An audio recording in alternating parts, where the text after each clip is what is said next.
You watch as colleagues who produce mediocre work command respect in every meeting while your excellent contributions are dismissed or ignored. Every day you witness people with less skill and knowledge wielding influence you can only dream of, while you remain powerless despite your competence and good intentions. I am Niccolò Machiavelli, the Renaissance political theorist who spent decades studying how power truly works in the corridors of Florence and beyond.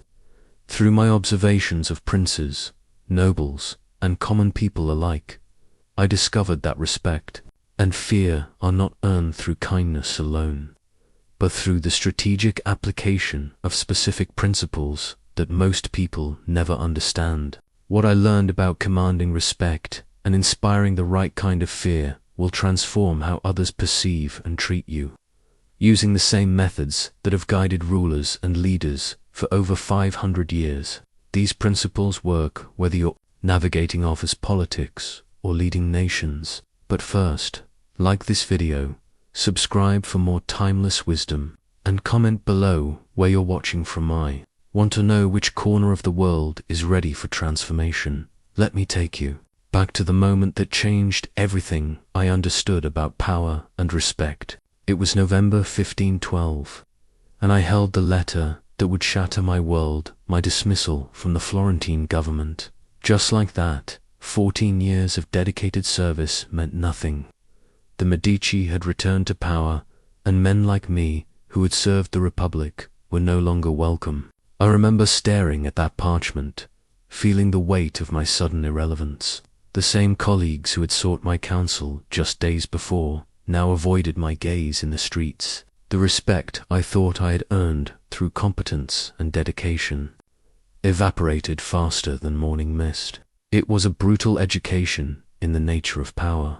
What struck me most was not the loss of my position, but how quickly people's behavior toward me changed. When I possessed authority, my words carried weight. My opinions shaped policy. People listened when I spoke because I held power, not because of my inherent wisdom or virtue. The moment that power disappeared, so did their attention. I realized then that I had been naive. I believed that good work, honest service, and moral behavior would naturally earn respect and security. I thought that being competent and well-intentioned was enough. How wrong I was. The world operates on different principles entirely. This painful awakening forced me to study power with the same rigor that scholars study mathematics or medicine. I began observing how those who maintained respect and influence actually behaved. I watched princes and merchants, generals and priests. I studied successful rulers throughout history and analyzed what separated those who commanded lasting respect from those who were quickly forgotten or destroyed. What I discovered was that respect and fear are not accidental byproducts of good character or noble intentions. They are deliberate outcomes of specific strategies and behaviors. The people who maintain authority understand that power must be actively cultivated, protected, and projected. They know that influence is never permanent unless it is constantly reinforced through careful action. That letter of dismissal became my greatest teacher. It showed me that relying solely on goodness and competence is a recipe for vulnerability. The world respects strength combined with wisdom, not weakness disguised as virtue. After my fall from grace, I became a student of presence, how the most respected individuals carry themselves and command attention without saying a word. I observed that respect begins the moment you enter a space, long before you speak or act. I remember watching Lorenzo de' Medici enter the council chambers. He never rushed, never appeared anxious, never filled silence with unnecessary chatter. When he wore his golden signet, ring, that symbol of measured authority, every gesture seemed deliberate and meaningful. People waited for his words because his presence suggested they would be worth hearing. True presence is not about demanding attention through volume or dramatics. It's about creating an atmosphere where others naturally focus on you. When you enter a room, Your energy should suggest depth and purpose. People should sense that you possess something valuable, knowledge, insight, or capability that they might benefit from accessing. I learned to master the power of strategic silence. While others rush to fill every pause with words, I discovered that silence creates space for people to project their own assumptions about your thoughts. When you speak less, each word carries more weight. When you pause before responding, people assume you're considering something profound. The art lies in timing your communications. Never respond immediately to every question or comment. A brief pause suggests you're weighing your words carefully. This simple delay makes people value your eventual response more highly. They begin to see you as someone who thinks before speaking, which automatically elevates your perceived wisdom. I also learned to control my emotional expressions. The face is a window, but it need not be an open book. When you maintain composure during both good news and bad, people assume you possess inner strength and hidden reserves. They begin to wonder what you know that they don't. Watch how others respond when you enter meetings slightly after they begin. Rather than arriving early and sitting quietly, your entrance becomes an event rather than background noise. But timing is crucial. Arrive late enough to be noticed, but not so late as to appear disrespectful or disorganized. Position yourself strategically in every gathering. Choose seats that allow you to observe everyone while being visible to the key decision makers. Avoid corners where you might be forgotten, but also avoid positions where you appear to be seeking attention desperately. Your physical bearing communicates authority before you say anything. Stand and sit with purpose. Move deliberately rather than hurriedly. When you walk with intention, people assume you're going somewhere important. When you gesture sparingly, each movement carries significance. Most importantly, cultivate an aura of depth. Let people sense that your thoughts run deeper than what you reveal in casual conversation. This doesn't mean being mysterious for mystery's sake, but rather suggesting that you understand complexities that others might miss. When people believe you see layers they cannot perceive, they naturally accord you more respect and seek your perspective on difficult matters. In my study of power, I discovered that successful leaders embody two natures, the lion and the fox, like the chess masters of my time, who thought several moves ahead while adapting to their opponent's strategy. Those who command respect know when to be fierce and when to be cunning. The lion represents direct strength, the willingness to confront challenges head-on when the situation demands it. But the fox represents intelligence and adaptability, the wisdom to navigate complex situations through cleverness rather than force. Most people rely too heavily on one approach and fail when circumstances require the other. I learned this lesson watching Cesare Borgia, who understood both natures instinctively. When dealing with rebellion in Romania, he could be ruthlessly direct, the lion crushing opposition through decisive action. But when navigating papal politics, he became the fox, using alliances, timing, and careful maneuvering to achieve his goals. The key is reading each situation accurately. Some challenges require the lion's directness. When someone openly disrespects you or undermines your authority in public, swift and clear response is necessary. People must see that crossing certain lines brings immediate consequences. Hesitation in these moments is interpreted as weakness, and weakness invites further challenges. But many situations require the fox's approach. When dealing with office politics, competing priorities, or complex personalities, direct confrontation often backfires.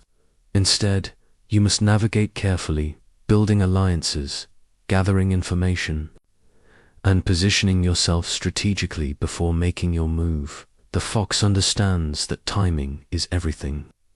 Rather than attacking problems immediately, the fox waits for the right moment when success is most likely. This might mean allowing a difficult colleague to reveal their own shortcomings before addressing the issue, or waiting until you have support from key allies before proposing a controversial change. Intelligence gathering is the fox's greatest weapon. Before responding to any challenge, gather as much information as possible about the people involved, their motivations, their relationships, and their vulnerabilities. Knowledge gives you options that force alone cannot provide. The fox also understands misdirection. Sometimes the best way to achieve your goal is to make others believe you want something else entirely. Let competitors focus on the wrong priorities while you quietly advance your real agenda.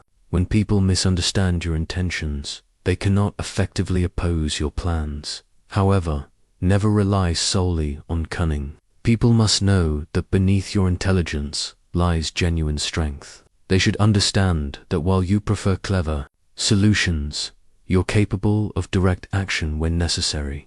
The most effective approach combines both natures, the wisdom to choose the right tool for each situation. The danger lies in being predictable. If you always respond with force, clever opponents will trap you into situations where strength works against you. If you rely only on cunning, others will see you as manipulative and untrustworthy. The balance between lion and fox keeps people uncertain about your next move, which is itself a source of power. Watch for situations that seem to call for one approach, but actually require the other. Sometimes apparent aggression is best met with strategic patience. Other times, what appears to be a complex political situation actually needs simple, direct action. The wisdom lies in accurate assessment, not in defaulting to your comfortable approach. During my years observing the Florentine banking houses, I learned that successful merchants kept meticulous records of every debt and obligation. They understood that relationships are built on mutual benefit, not mere sentiment. This principle applies even more powerfully to building respect and influence among people. I discovered that favors are the most reliable currency in human relationships. Unlike money, which is soon spent and forgotten, favors create lasting bonds of obligation. When you help someone achieve something important to them, you create a debt that goes beyond financial calculation. They owe you their gratitude, and more importantly, their future cooperation. The art lies in how you give and receive these favors. Never make your assistance seem like charity or mere kindness. Instead, frame it as mutual benefit or professional cooperation. When people feel they've received charity, they often resent the giver. But when they feel they've entered into a beneficial arrangement, they appreciate the relationship. Always be specific about what you're providing and why.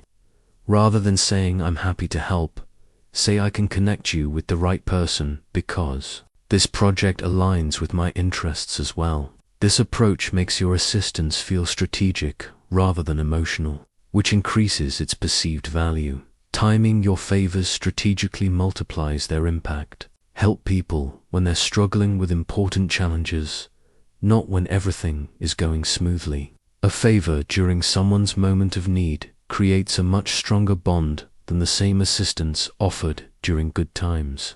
People remember who stood with them during difficulties.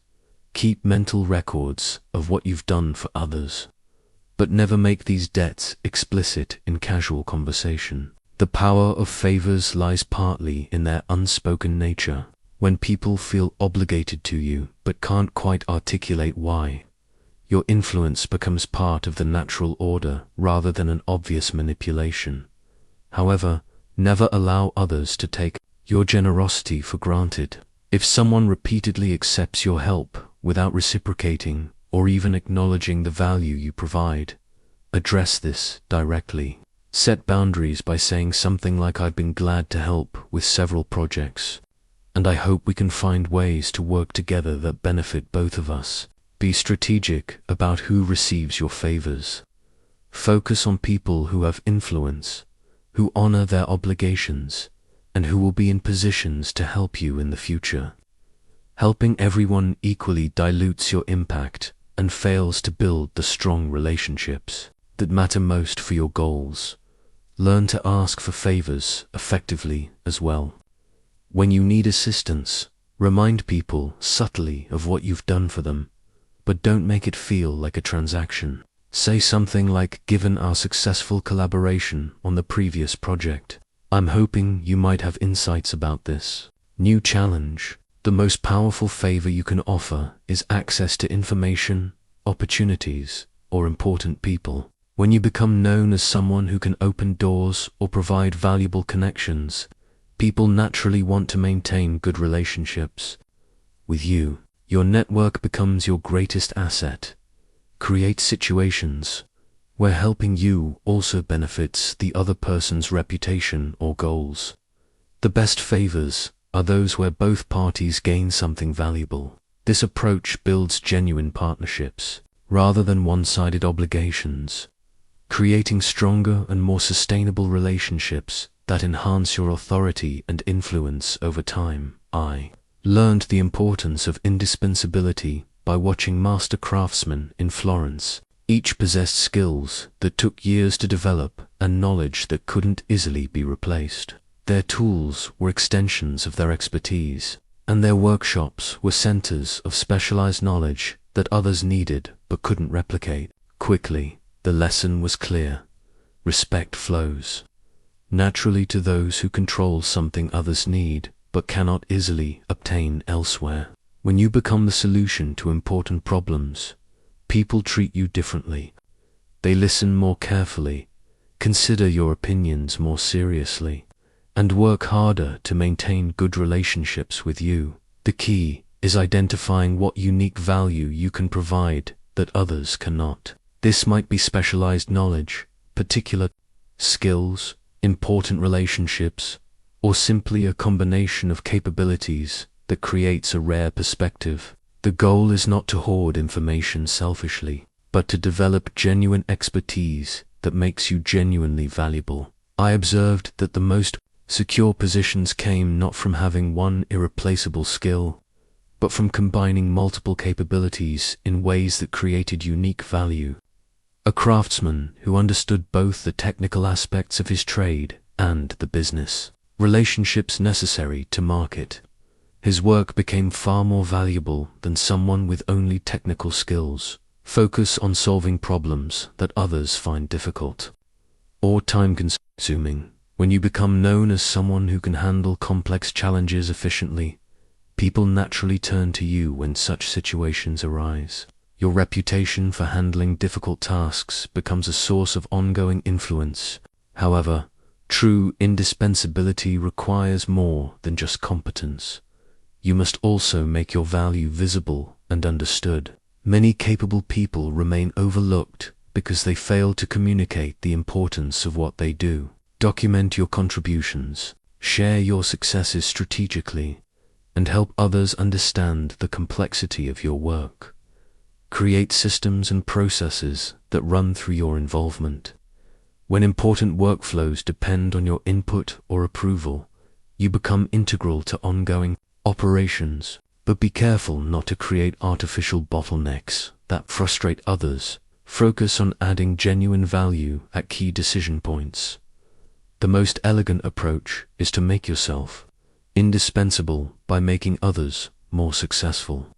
When your involvement consistently improves outcomes for projects and people, your value becomes undeniable.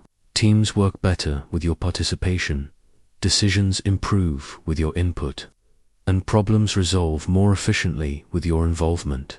Build knowledge that bridges different areas or departments. When you understand how various parts of an organization connect and interact, you become valuable to multiple groups. This cross-functional knowledge makes you harder to replace and gives you broader influence. Never make the mistake of believing that working harder than everyone else automatically creates indispensability. Effort alone doesn't guarantee value. Focus on working on the right things, the challenges that matter most to the people who make important decisions about your future. Be strategic about sharing your knowledge. Teach others enough to demonstrate your expertise, but maintain enough specialized understanding to preserve your unique position. The goal is to be seen as generous with your knowledge, while still being clearly more expert than those you help. Remember that perceived indispensability is often as powerful as actual indispensability. When people believe you're crucial to success, they treat you as if you are, which often makes their belief become reality. Your reputation for being essential can become self-fulfilling as people increasingly rely on your involvement in important matters. During the Renaissance carnival seasons in Florence, I watched actors transform themselves completely through masks and performance. They understood that projection of character could be more powerful than the character itself. This taught me that confidence, like theatrical performance, is as much about what others perceive as what you actually feel. I learned that people respond to projected confidence even when you feel uncertain inside. The external performance of assurance creates real results. People listen more carefully, follow your lead more readily, and trust your judgment more completely. Your internal doubts need not determine how others perceive your capabilities. The foundation of confident presence is controlled composure. When challenges arise, your immediate response sets the tone for how others will react. If you appear flustered or overwhelmed, people lose faith in your ability to handle the situation. But if you maintain calm consideration, even in difficult moments, others assume you possess the inner resources to find solutions. Master the art of thoughtful pausing. When faced with unexpected questions or criticisms, resist the urge to respond immediately. Take a moment to consider your words. This pause projects deliberation rather than defensiveness, making your eventual response carry more weight. People interpret careful consideration as evidence of depth and wisdom. Control your physical expressions of uncertainty. Avoid fidgeting, excessive qualifying phrases, or apologetic body language. When you speak, let your posture and gestures support your words. Stand and sit with purpose. Make eye contact steadily. Use hand movements that emphasize rather than undermine your points. Never let others see you struggling with self-doubt or internal conflicts. Handle your personal uncertainties privately, then present your conclusions with conviction. People need to believe in your ability to navigate challenges successfully. If they sense that you question your own capabilities, they will question them as well. Learn to reframe setbacks as learning opportunities rather than failures. When things don't go as planned, acknowledge the situation factually without appearing devastated or defensive. Your response to difficulties tells people whether you're someone who can be relied upon during tough times or someone who crumbles under pressure. Project confidence in your decisions without appearing arrogant or closed to input. Present your conclusions firmly while remaining open to additional information that might improve your approach. This balance shows both decisiveness and wisdom, qualities that inspire confidence in others. Use language that reflects certainty rather than hope. Instead of saying, "I think this might work," or "hopefully we can achieve this," say, "This approach will deliver the results we need," or "We will accomplish this objective." Your word choices shape how others perceive the likelihood of success. Develop expertise in reading situations quickly and making sound judgments under pressure. The more often your initial assessments prove accurate, the more people will trust your confident presentation of new ideas. Competence supports confidence, making your assured manner feel authentic rather than empty. Remember that confidence is contagious. When you project assurance about outcomes, other people begin to feel more optimistic about success. This creates positive momentum that often makes your confident predictions become reality. Your belief in positive outcomes influences others to work harder toward achieving them. Practice maintaining your confident demeanor even when receiving criticism or facing opposition. Listen carefully to others' concerns. Acknowledge valid points, but don't allow disagreement to shake your fundamental self-assurance. People respect those who can remain centered during conflict, while still engaging thoughtfully with different perspectives. In the complex web of Florentine politics, I observed that the most successful leaders understood alliance building as both an art and a science. Like the formal treaties that bound city-states together, workplace relationships must be cultivated strategically, with clear understanding of mutual benefits and potential costs. I learned that not all alliances are created equal. Some people can advance your goals significantly, while others offer little beyond pleasant conversation. Focus your relationship-building energy on individuals who possess influence, resources, or access that align with your objectives. This doesn't mean treating others poorly, but it does mean being strategic about where you invest your time and effort. The strongest alliances are built on genuine mutual benefit rather than one-sided advantage. When you can help someone achieve their goals while they help you achieve yours, the relationship becomes naturally sustainable. Both parties have incentives to maintain and strengthen the connection over time. Look for people whose strengths complement your weaknesses and whose goals align with your direction. A strategic alliance with someone whose skills or knowledge fill gaps in your own capabilities makes both of you more powerful than either could be independently. These partnerships create value that extends beyond simple friendship or professional courtesy. However, not everyone will become an ally, and this reality must be accepted and managed rather than ignored. Some people will oppose your goals due to competition, personality conflicts, or fundamental disagreements about direction. Rather than trying to convert every opponent, focus on neutralizing their ability to harm your interests while building stronger relationships with those who can support your success. Sometimes maintaining a calculated enemy serves your purposes better than converting them to friendship.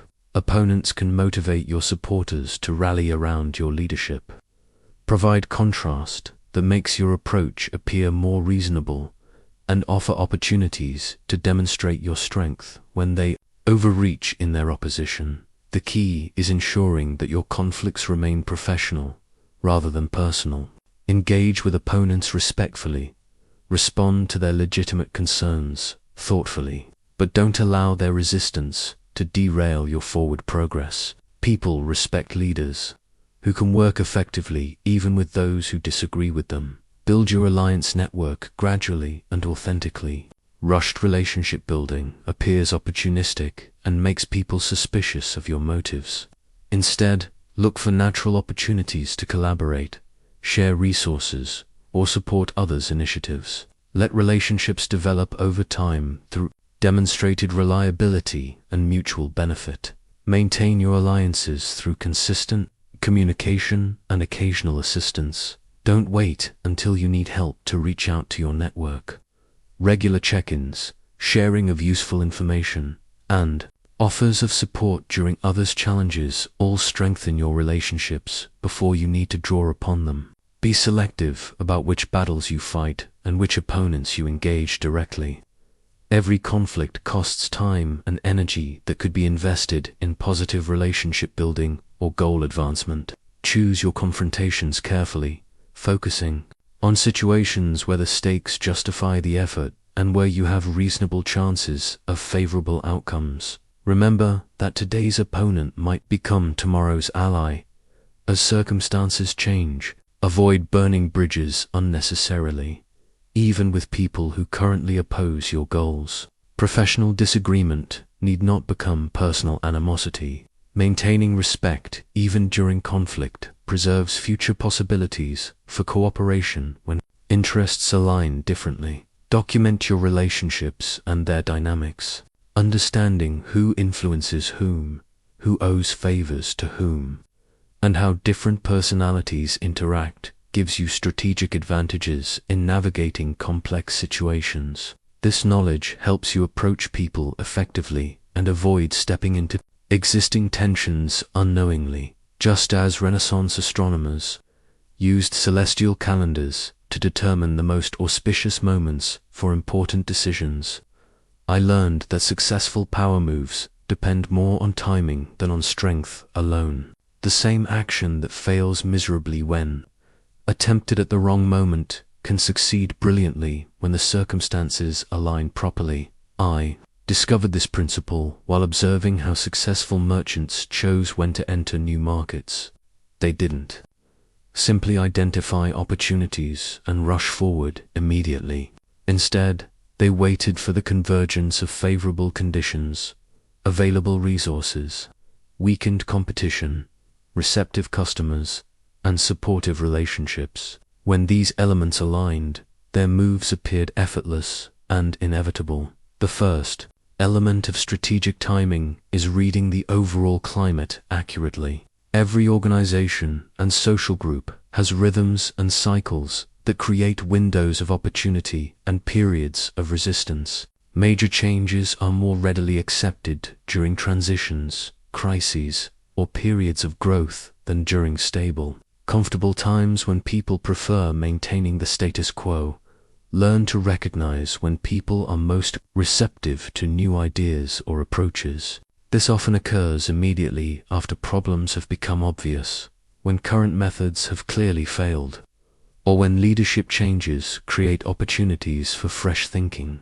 During these moments, proposals that would normally face resistance suddenly seem reasonable and necessary. Watch for signs that your opponents are overextended or distracted by other priorities. The best time to advance your agenda is often when those who might oppose you are dealing with their own challenges and cannot focus their full attention on blocking your progress.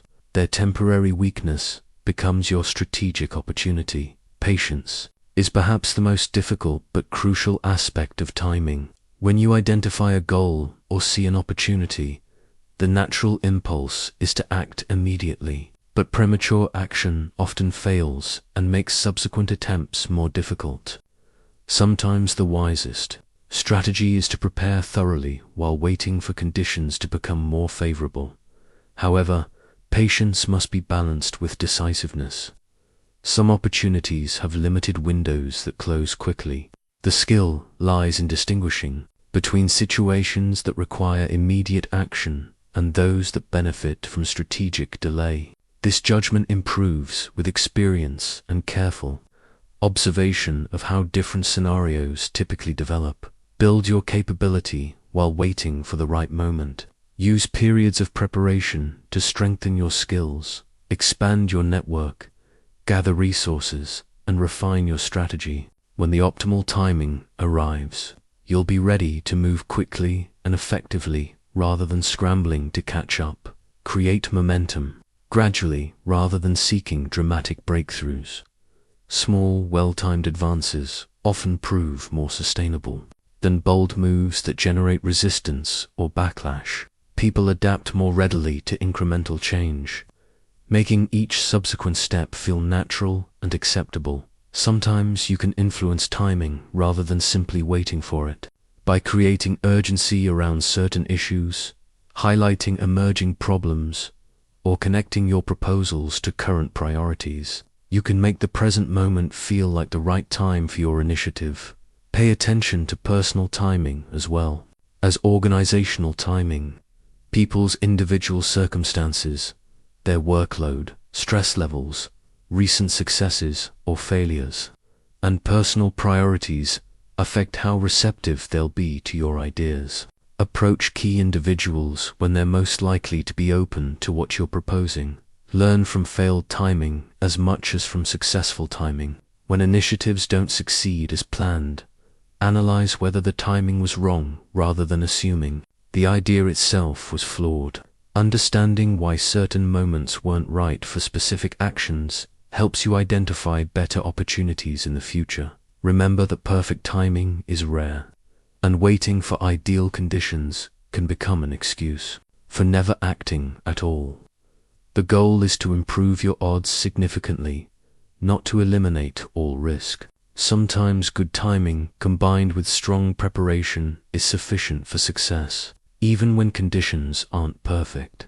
In Florence, The town criers understood that controlling information meant controlling perception. They knew that the same event could be presented as triumph or disaster depending on which details were emphasized and which were omitted. This taught me that reputation is not simply the sum of your actions, but the result of how those actions are perceived, interpreted, and remembered by others. I learned that reputation operates independently of reality in many ways. People form impressions based on limited information, incomplete observations, and second-hand reports. These impressions then shape how they interpret your future actions. A positive reputation makes people notice your successes and overlook your mistakes, while a negative reputation does the opposite. The foundation of reputation management is consistency between your public persona and your private actions. When people discover that you are different in private than you appear in public, they lose trust not just in your current image, but in your overall reliability. Authenticity doesn't mean revealing everything about yourself, but it does mean ensuring that what you do reveal is genuine. Be strategic about which aspects of your capabilities and achievements you highlight. Not every success needs to be publicized, and not every skill needs to be demonstrated constantly. Focus on building recognition for the qualities that matter most for your goals and the respect you want to command. Let people discover additional depths gradually, rather than overwhelming them with everything at once. Control the narrative around your setbacks and failures. When things go wrong, address them directly, rather than hoping people won't notice. Frame challenges as learning experiences, temporary obstacles, or results of factors beyond your control when that's accurate. Taking responsibility without appearing defeated shows strength and reliability. Understand that reputation spreads through networks of relationships. The people who know you directly influence how others perceive you through their comments and reactions. Invest in relationships with individuals who have credibility and connections, because their opinions carry weight with people you may never meet personally. Use others' praise more effectively than self-promotion. When colleagues or partners speak positively about your work, these testimonials carry more credibility than your own claims about your abilities. Create opportunities for others to observe and comment on your successes, rather than simply announcing them yourself. Be careful about the company you keep, because people often judge you by your associations. The colleagues you choose to work with closely, the causes you support publicly, and the events you attend all contribute to how others perceive your character and judgment. Choose these associations thoughtfully. Address damaging rumors or misconceptions quickly before they become established beliefs. Once false information about you spreads widely and remains unchallenged for too long, correcting it becomes much more difficult. Early, factual responses to inaccurate claims prevent small problems from becoming major reputation issues. Build your reputation gradually through consistent demonstration of your key qualities, rather than seeking dramatic moments of recognition. People trust patterns more than isolated incidents. Regular displays of competence, reliability, or whatever qualities you want to be known for create stronger impressions than occasional spectacular achievements. Manage information flow strategically. Share good news at times when people are paying attention and receptive to positive messages. Handle problems during periods when other issues are dominating attention, if possible. The timing of revelations can significantly impact how they're received and remembered. Remember that reputation has momentum. Once established, it tends to perpetuate itself as people look for evidence that confirms their existing beliefs about you.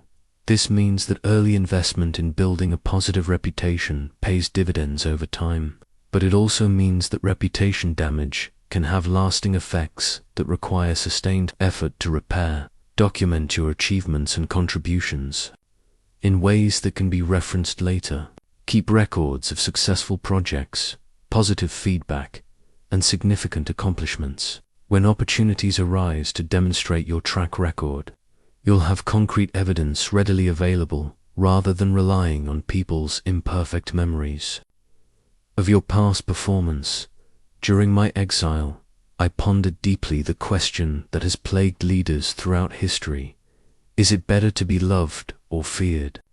Like the scales of justice that must balance competing claims, I discovered that the answer lies not in choosing one over the other, but in understanding how to balance them effectively while recognizing that fear, when properly applied, proves more reliable than love alone. I observed that love, while powerful, is fundamentally unstable.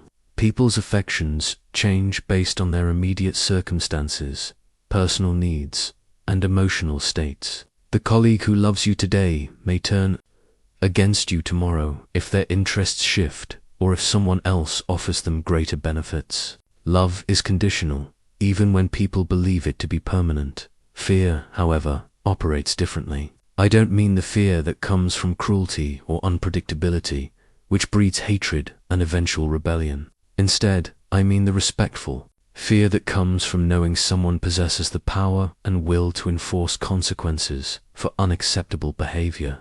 This type of fear creates stability because it doesn't depend on people's changing emotions. The most effective approach combines both elements strategically. People should feel genuine affection for you based on your fairness, competence, and the benefits they receive from associating with you. But they should also understand that crossing certain lines will bring swift and proportionate consequences. This combination creates both loyalty and respect. Establish clear boundaries and enforce them consistently. When people understand your expectations and know that violations will be addressed promptly, they can operate confidently within those parameters. The fear of consequences prevents problems, while the clarity of expectations builds trust and appreciation. Never allow small transgressions to go unaddressed, because overlooked violations encourage larger ones. When someone disrespects you or undermines your authority in minor ways, respond quickly and proportionately. This teaches everyone watching that you maintain standards without being cruel or arbitrary about enforcement. The key is ensuring that any consequences you impose are seen as just and proportionate rather than vindictive or excessive. People should understand that negative outcomes result from the transgressor's choices rather than from your desire to hurt them. This maintains respect for your authority while avoiding the resentment that comes from perceived unfairness. Be generous with rewards and recognition when people meet or exceed your expectations. The same power that enables you to impose consequences also allows you to provide benefits. When people see that working with you leads to positive outcomes while working against you leads to negative ones, they naturally choose cooperation. Never make threats you cannot or will not follow through on. Empty threats destroy your credibility faster than no warnings at all. Before establishing any boundary or consequence, ensure that you have both the ability and the resolve to enforce it if necessary. Your authority depends on others believing that you mean what you say. Apply consequences impersonally rather than emotionally. When someone's behavior requires a response, address it as a matter of maintaining standards rather than as a personal affront. This approach shows that you're enforcing necessary order rather than seeking revenge, which maintains respect even from those being corrected. Understand that some people will never genuinely like you, and that's acceptable as long as they respect your authority and follow your direction. Focus on earning respect from everyone while building genuine positive relationships with those who are naturally compatible with your leadership style and personal approach. The goal is creating an environment where people want to work with you successfully and also understand that failure to do so brings clear consequences. This balance provides both positive motivation and negative deterrence, making cooperation feel both attractive and necessary. Remember that respect based purely on fear is brittle and temporary. while respect based purely on affection lacks the strength to maintain order during difficult times. The combination creates sustainable authority that can weather both routine challenges and extraordinary pressures, while maintaining the loyalty and effectiveness of those you lead. When I studied how the great architects of Florence designed buildings that would command respect for centuries, I realized that influence, like architecture, must be systematically designed and constructed. Just as master builders created structures that naturally directed people's movement and attention, effective leaders build systems that channel authority and amplify their impact far beyond their personal presence. I learned that sustainable influence comes not from constant personal intervention, but from creating frameworks that operate consistently whether you're present or not. The most powerful leaders design processes, relationships, and expectations that continue working on their behalf, even when they're focused elsewhere. Start by identifying the key decisions and resource flows that matter most in your environment. Map out how information moves, where approvals are required, and which processes affect the outcomes you care about. Then position yourself strategically within these systems so that important activities naturally flow through your awareness and input. Create value-adding checkpoints rather than arbitrary bottlenecks. When your approval or input genuinely improves outcomes, people appreciate your involvement even when it slows things down slightly. But if you insert yourself into processes merely to maintain control without adding value, you'll generate resentment, and people will work around you whenever possible. Design communication flows that keep you informed about important developments before they become problems. Build relationships with people who have early visibility into emerging issues, changing priorities, and new opportunities. This intelligence network allows you to respond proactively rather than reactively to significant events. Establish standard approaches and expectations that reflect your priorities and judgment. When people understand how you think about common situations, they can make decisions that align with your perspective, even when you're not available to consult. This extends your influence while reducing your workload. Build redundancy into your systems so that your influence doesn't depend entirely on any single relationship or process. If one key ally leaves or one important procedure changes, you should still maintain your overall position and impact. Diversify your sources of information, approval, authority, and strategic relationships. Train others to represent your perspective accurately in meetings and discussions where you cannot be present. When trusted colleagues can explain your viewpoint and predict your likely response to proposals, your influence extends into conversations you never participate in directly. This multiplication effect dramatically amplifies your reach. Document your decision-making criteria and reasoning so that others can apply your thinking to new situations. When people understand not just what you decide, but how you reach those decisions, they can anticipate your preferences and align their recommendations accordingly. This creates consistency even as circumstances change. Control access to key resources, information, or relationships that others need to accomplish their goals. This doesn't mean hoarding these assets selfishly, but rather ensuring that their distribution serves broader organizational goals while reinforcing your central role in important processes.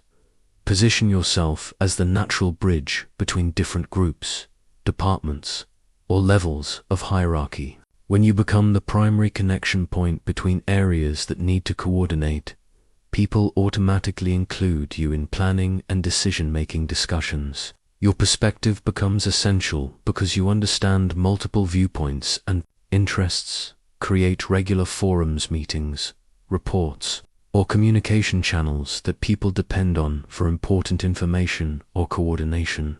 When others rely on your initiatives to stay informed or connected, your influence becomes embedded in the routine operations of your environment. Missing your contributions creates noticeable gaps, Develop expertise in solving problems that cross traditional boundaries or require unusual combinations of knowledge. When you become known as the person who can navigate complex, multifaceted challenges, people naturally turn to you when such situations arise. This expertise makes you integral to handling difficult issues. Build systems gradually rather than trying to establish comprehensive influence all at once. Start with 1 or 2 key areas where you can add clear value. Then expand your involvement as your capabilities and relationships develop. Rapid attempts to control everything often generate resistance and suspicion. Maintain your systems through consistent attention and periodic updates. Influence architectures require ongoing maintenance, just like physical buildings. Relationships need regular nurturing, processes need occasional refinement, and information flows need periodic review to ensure they remain effective and relevant. Remember that the best influence systems feel natural and beneficial to others, rather than manipulative or burdensome. When people appreciate the structure and coordination you provide, they willingly participate in maintaining and strengthening these systems. Your influence becomes a service that others value rather than a constraint they resist. I once observed a master swordsman demonstrate his art to the Florentine court. His blade moved with precision and purpose, but never with unnecessary violence or showmanship. Each motion served a specific purpose, and his restraint made his skill more impressive than any dramatic flourish could have achieved. This taught me that true power is most effective when exercised with grace and precision rather than crude force. The ability to wield authority without appearing tyrannical distinguishes great leaders from petty tyrants. When you must make difficult decisions or enforce unwelcome changes, the manner of your approach determines whether people respect your strength or resent your heavy-handedness. Grace in the exercise of power multiplies its effectiveness, while preserving your relationships. Always provide clear reasoning for your decisions, especially when they affect others negatively. People can accept unfavorable outcomes more readily when they understand the logic behind them. When your reasoning appears sound and considers their interests fairly, even those who disagree with your conclusion can respect your process. Frame difficult decisions as necessary responses to circumstances, rather than expressions of your personal preferences. When people understand that you're enforcing objective requirements or responding to external pressures, they're less likely to view your actions as arbitrary or vindictive. Position yourself as the agent of necessity rather than the author of hardship. Show genuine consideration for how your decisions affect others, even when you cannot change the outcomes. Acknowledge the difficulties your choices create for people. Express appreciation for their cooperation, and look for ways to minimize unnecessary hardship. This empathy maintains relationships even during challenging periods. Apply consequences proportionately and consistently rather than emotionally or variably. When people see that similar violations receive similar responses regardless of who commits them, they trust that your authority operates according to principles rather than favoritism or mood. Consistent application of standards builds respect for your fairness. Offer opportunities for people to maintain dignity even when they must accept unwelcome outcomes. Allow them to save face publicly while privately ensuring they understand your expectations. This approach accomplishes your objectives while preserving working relationships that you may need in the future. Combine firmness with flexibility where possible. Stand firm on your core requirements while showing willingness to accommodate reasonable concerns about implementation, timing, or methods. This balance demonstrates both strength and wisdom, making your leadership appear thoughtful rather than rigid. Never exercise power for its own sake, or to demonstrate your authority unnecessarily. Every use of your influence should serve a clear purpose that benefits the broader good, not just your ego or position. When people see that you use power judiciously and purposefully, they're more likely to support your authority. Maintain your composure and dignity, even when others respond emotionally to your decisions. Your calm professionalism in the face of anger or criticism demonstrates the self-control that justifies your leadership position. Reacting emotionally to emotional responses escalates conflicts and undermines your authority. Look for ways to turn necessary confrontations into learning opportunities, rather than merely punitive exercises. When someone's behavior requires correction, help them understand how to improve, rather than simply punishing their mistakes. This approach builds capability while maintaining respect. Remember that graceful power requires genuine strength as its foundation. People must believe that beneath your diplomatic approach lies real resolve and capability. Gentleness without strength appears as weakness, while strength without gentleness appears as brutality. The combination creates authority that people can respect and work with productively over time. During my years of political exile, I learned that fortune is like a swift river that can change course without warning. The same strategies that brought success in favorable times can lead to disaster when circumstances shift, like a ship's compass that guides navigation regardless of weather conditions. Maintaining respect and influence requires the ability to adapt your approach while preserving your core principles. I discovered that setbacks often reveal more about a person's character than successes do. When things go well, anyone can appear competent and confident.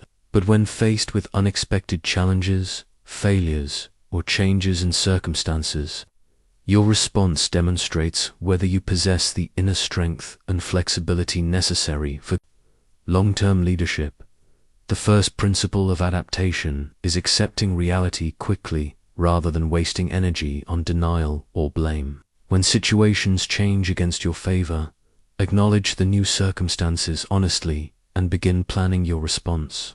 Immediately, people lose confidence in leaders who spend too much time lamenting what went wrong instead of focusing on what comes next. Maintain your dignity during difficult periods without appearing defeated or resigned. Show that setbacks affect your situation, but not your fundamental confidence in your ability to navigate challenges successfully. This demonstration of resilience reassures others that you can be relied upon during uncertainty, which often makes them more likely to support your recovery efforts. Use periods of reduced influence to strengthen your capabilities in relationships rather than simply waiting for better times to return. Setbacks create opportunities to learn new skills, build deeper connections with allies, and observe situations from different perspectives.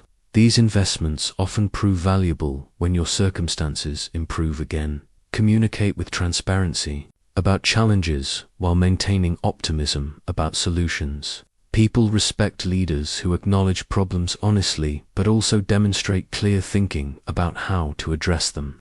This balance shows both realism and strength, encouraging others to work with you rather than abandoning your leadership during difficult times. Adapt your methods without abandoning your principles. When your usual approaches aren't working due to changed circumstances, modify your tactics while maintaining your fundamental values and long-term objectives. This flexibility shows wisdom while the consistency shows character. Maintaining respect even when you must change course. Study how others have successfully navigated similar challenges to identify strategies that might work in your situation. Learning from both historical examples and contemporary models can provide insights about effective adaptation that you might not discover through your own experience alone. This research improves your decision-making during periods when mistakes are costly. Build relationships during good times that will support you during challenging periods. People who benefit from your leadership when you're strong are more likely to remain loyal when you face difficulties. Invest in others' success consistently so that they have both practical and emotional reasons to help you through temporary setbacks. Maintain perspective about the temporary nature of both good and bad circumstances. Extreme situations rarely last indefinitely, and your response to current challenges affects your position when conditions change again. Avoid making permanent decisions based on temporary problems, while also avoiding complacency during temporary successes. Learn to recognize the early signs of changing circumstances so you can adapt proactively rather than reactively. This might mean watching for shifts in leadership priorities, changes in market conditions, or evolution in organizational culture. Early adaptation is almost always easier and more effective than crisis response. Document the lessons you learned during challenging periods so you can apply them more effectively if similar situations arise in the future.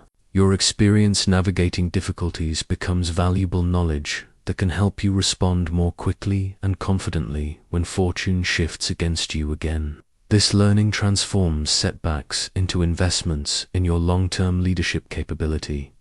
In my study of successful rulers, I noticed that those who maintained power longest understood the delicate art of managing their closest advisors and confidants, like the key to a private council chamber that grants access to the most sensitive discussions. Your inner circle represents both your greatest source of strength and your greatest potential vulnerability. I learned that the people closest to you wield disproportionate influence over your decisions, your reputation, and your effectiveness. They see your uncertainties, know your strategies, and understand your weaknesses better than anyone else. This intimacy creates both tremendous opportunities for support and significant risks if relationships deteriorate or loyalties shift. The first principle of inner circle management is choosing members based on competence and character rather than friendship or convenience.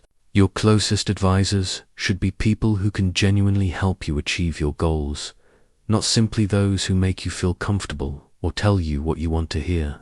Personal compatibility matters, but it cannot substitute for capability.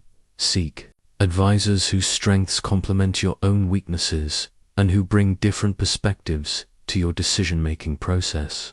If you tend toward quick decisions, include someone who emphasizes careful analysis. If you focus heavily on details, ensure someone in your circle maintains perspective on broader implications. This diversity improves your judgment while preventing blind spots. Maintain your authority within the inner circle while still being open to their input and advice. Your closest advisors should feel comfortable expressing disagreement and offering alternative viewpoints, but they must also understand that final decisions rest with you. This balance encourages honest communication while preserving clear leadership. Hierarchy. Never allow your inner circle to become isolated from the broader organization or environment. When your closest advisors lose touch with what others are thinking and feeling, their advice becomes less valuable and may lead you to make decisions based on incomplete or outdated information. Encourage your inner circle members to maintain their own networks and relationships. Regularly evaluate whether your inner circle still serves your needs effectively as circumstances change. People who were valuable advisors in one situation may be less helpful as your role evolves or as new challenges emerge. Be willing to modify your inner circle composition when necessary, though changes should be made thoughtfully and gracefully. Protect the confidentiality of inner circle discussions, while ensuring that members understand their responsibilities to maintain discretion. The value of having trusted advisors depends partly on your ability to discuss sensitive matters openly without worrying about information leaking inappropriately. Clear expectations about confidentiality protect everyone involved. Avoid the trap of surrounding yourself exclusively with people who think like you do or who share all your opinions. While harmony is comfortable, it can lead to groupthink and poor decisions. Include advisors who will challenge your assumptions respectfully and offer genuine alternatives to your initial inclinations. Balance loyalty with independent thinking in your selection criteria. You need advisors who are fundamentally committed to your success, but who are also willing to disagree with you when they believe you're making mistakes. The most valuable inner circle members combine personal loyalty with intellectual independence. Create structured processes for inner circle consultation so that important decisions benefit from collective wisdom without becoming paralyzed by endless discussion. Establish clear frameworks for when and how you'll seek input, how different viewpoints will be considered, and how final decisions will be communicated and implemented. Remember that your treatment of inner circle members sends signals to the broader organization about your leadership style and values. People watch how you interact with your closest advisors to understand how you might treat them in similar positions of trust. Your inner circle relationships become models for the culture you're creating. Invest in the professional development of your inner circle members so that their value to you continues growing over time. When you help your closest advisors become more capable and knowledgeable, they become better able to support your success while also benefiting from their association with your leadership. As I reflect on the great families of Florence, whose coat of arms still commands respect generations after their founders have passed, I understand that true power extends beyond your immediate presence. Like a family crest that carries authority across centuries, the influence you build should outlast your direct involvement and continue. Working on behalf of the principles and systems you establish, I learned that the most enduring form of respect comes not from personal dominance, but from creating institutional strength that others want to preserve and extend. When people understand that your leadership has built something valuable that benefits them, they become invested in maintaining and protecting what you've created rather than simply replacing it. The foundation of lasting influence is developing others who can carry forward your methods and principles effectively. This doesn't mean creating copies of yourself, but rather teaching people to think strategically, solve problems systematically, and lead with the same combination of strength and wisdom that you've demonstrated.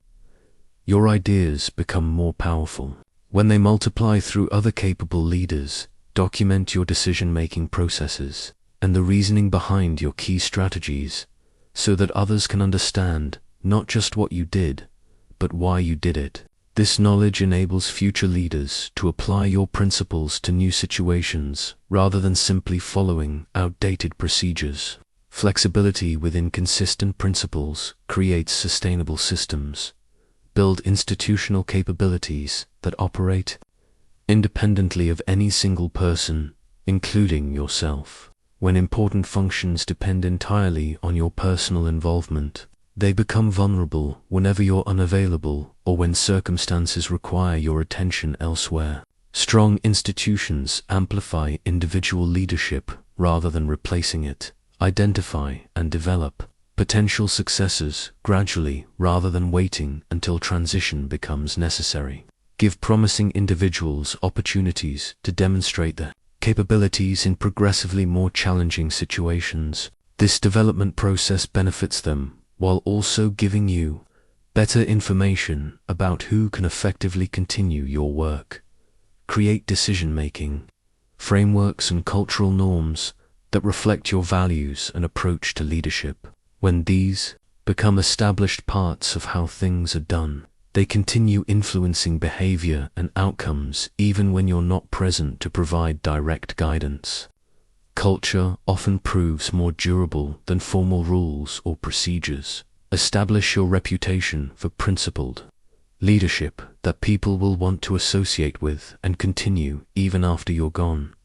When your name becomes connected with fairness, competence, and success, others gain credibility by following your example and extending your approach. This association benefits them while perpetuating your influence. Balance. Preparing for succession with maintaining your current effectiveness. The process of developing others and building sustainable systems should strengthen rather than weaken your immediate leadership. The best succession planning improves present performance, while also securing future continuity. Think beyond your immediate organization or environment when considering your legacy. The principles and methods you develop may have applications in other contexts and situations. When your ideas prove valuable across different circumstances, they gain independent life that extends your influence far beyond your original sphere of activity. Remember that legacy is not just about preservation, but about evolution and improvement. The people who follow you should be able to build upon what you've created rather than simply maintaining it unchanged.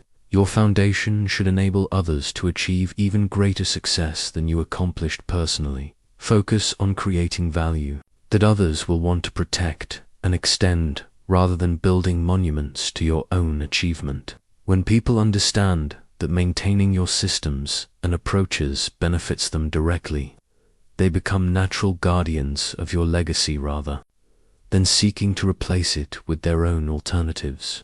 This alignment of interests creates the strongest foundation for enduring influence. Though centuries have passed since I walked the streets of Florence, the fundamental dynamics of human nature remain unchanged. The same principles that governed respect and influence in Renaissance courts apply with equal force in today's offices, boardrooms, and digital communications. Like a modern business card that serves the same identification purpose as ancient seals of office, the tools may evolve, but the underlying needs for authority and recognition persist. In today's workplace, the lion and fox principle manifests in knowing when to address conflicts directly and when to navigate through diplomatic channels. When someone publicly challenges your expertise in a meeting, the lion responds with confident, factual correction that establishes your competence clearly. But when dealing with complex office politics or competing priorities, the fox builds coalitions quietly and positions proposals strategically before bringing them into open discussion. Modern favor networks operate through professional connections, introductions, and collaborative opportunities rather than the formal obligations of my era. Connecting colleagues with valuable contacts, sharing useful information, or providing expertise during someone's challenging project creates the same bonds of mutual benefit that sustained Renaissance alliances. The medium has changed, but the principle of strategic relationship building remains identical. The currency of modern influence includes access to information, decision-making processes, and key relationships, just as it did in my time. Position yourself to understand important developments early, contribute meaningfully to significant decisions, and serve as a bridge between different groups or departments. These roles create the same indispensability that master craftsmen achieved through specialized skills. Strategic timing in contemporary settings means understanding organizational rhythms, budget cycles, and leadership priorities. Propose initiatives when resources are available and attention is focused on relevant issues. Address problems when they've become obvious enough that solutions appear necessary rather than disruptive. The principles of reading circumstances and choosing optimal moments remain as crucial as ever. Digital communication requires the same calculated presence that I advocated for physical interactions. Respond to emails and messages thoughtfully rather than immediately, projecting deliberation rather than reactivity. Choose your words carefully in written communications, since they create permanent records that people can reference repeatedly. Use video calls to project the same confident composure that would serve you in face-to-face meetings. Reputation management in the modern era includes your online presence and digital footprint alongside traditional professional relationships. The same principles of consistency, strategic visibility, and careful narrative control apply whether you're managing perceptions through social media, professional presentations, or informal conversations. The channels multiply, but the fundamental approach remains constant. The architecture of modern influence involves positioning yourself within information flows, approval processes, and collaborative networks, much as it once involved physical proximity to centers of power, become integral to important email chains, essential to key project teams, and valuable to cross-functional initiatives. Design your role so that significant activities naturally flow through your awareness and input. Contemporary leadership still requires the same balance of fear and love that I described, though expressed through professional rather than political consequences. People should understand that working effectively with you leads to recognition, opportunities, and support, while undermining your efforts or ignoring your guidance brings career limitations and reduced access to advancement possibilities. Remote work environments demand even more intentional relationship building and influence cultivation, since casual interactions that once maintained connections now require deliberate effort. Schedule regular check-ins with key colleagues, participate meaningfully in virtual meetings, and find ways to provide value that demonstrates your continued importance despite physical separation. The global interconnected nature of modern organizations amplifies both opportunities and risks compared to the local politics of my era. Your reputation and influence can extend far beyond your immediate workplace through professional networks and digital connections. But mistakes and conflicts can also spread more widely and persist longer than they once would have. Apply these timeless principles thoughtfully within modern professional norms and ethical standards. The goal remains earning genuine respect through competence, strategic thinking, and principled leadership, while adapting the methods to contemporary expectations about collaboration, transparency, and mutual benefit rather than dominance. As I set down my quill for the final time in sharing these insights with you, I reflect on what it truly means to command respect and inspire the right kind of fear. The principles I've shared are not mere tactics for manipulation, but fundamental truths about how authority and influence operate in human relationships.